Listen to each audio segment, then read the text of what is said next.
The internet, when it was born, took a role of our new printing press, allowing information to circulate without any problems, gates, or censorship. We were able to gather up on hobbies, political and social matters, like children around the campfire. So many concepts, ideas, thoughts were shared between people, intellectually shaping us to be more open minded. We were able to watch news constantly with no delay all around the world with different viewpoints at the same time, which made our perception of reality less biased. Even in everyday life, the internet has become one of the most important aspects of it. If we need to check on someone, we can just text them in Messenger. We can ask different people online to share solution to domestic problems, or just socialize with others by sending them funny pictures of something, be it cat or low resolution, poorly made drawing of something satirical.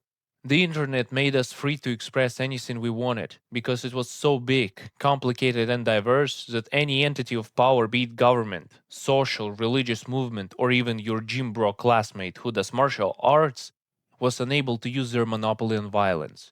People who criticized them became ghosts behind the screen, which could not be silenced with a strike of baton or punch of fist.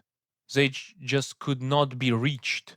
Finally, power entities, which were untouchable in the past, were punished, humiliated, and held accountable for their actions from their side, which caused misery.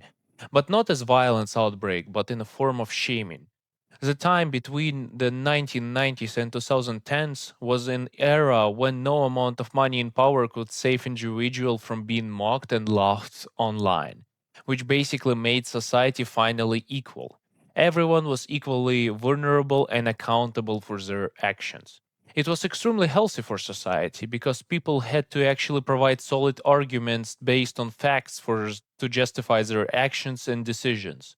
For example, let's imagine Basic Joe trying to tell you that his body is healthy while weighing 600 pounds. Okay, this is going to be approximately 200 kilograms with something.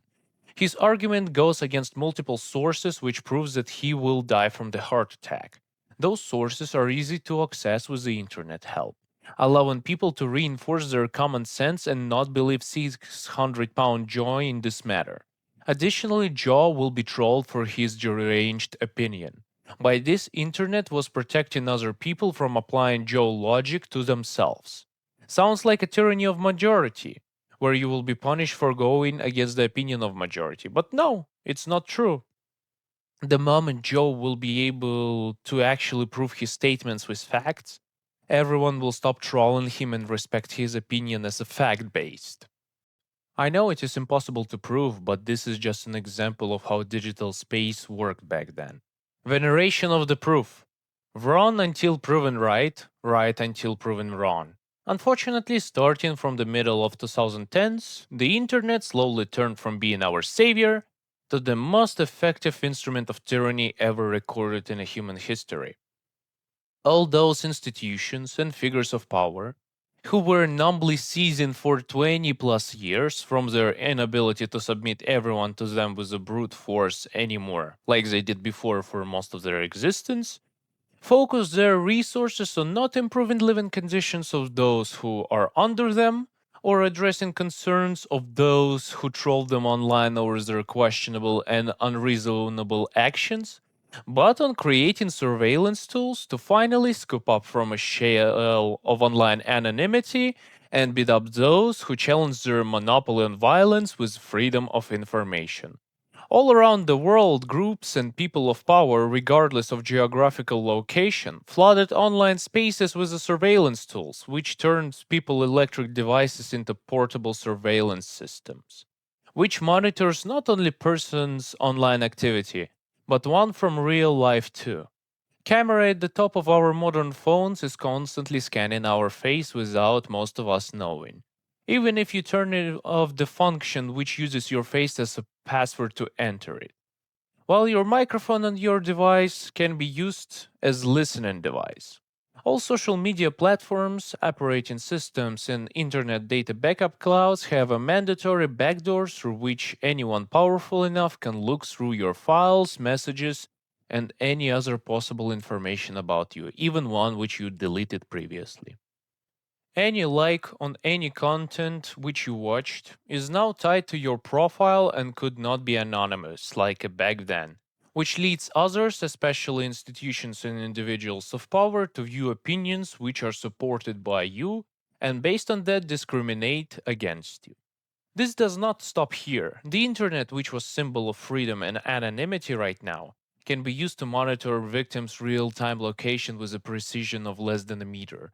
Basically speaking, privacy is dead. Even financial freedom is slowly dying with the introduction of internet banking, because your online payments are much easier for everyone to track than the hard money. And unlike cash, which you always can keep with you, online money is always kept in the hands of the bank. Basically, you don't even own your money, but the bank does, and it provides you with access to an account, which can be suspended. Considering the fact how major organizations push an anti hard cash agenda and slowly remove cash money from all aspects of human life, soon all finances in the world will not be owned by people who earn them, but one who does not even print them, but creates out of thin air. It will be a system of good boy tokens, where any sign of disloyalty to a person or institution of power will be punished with financial blockade, which will lead any of one who is considered undesirable to live in a constant poverty and keep others in a constant fear of accidentally saying or doing something wrong. Only reason why society on our planet does not have such system yet, while having all necessary surveillance devices in every person's pocket, is because no one has the capacity to process such giant amount of data on every person, especially when there are 8 billion people on this planet, which will soon be changed with the introduction of new artificial intelligence models.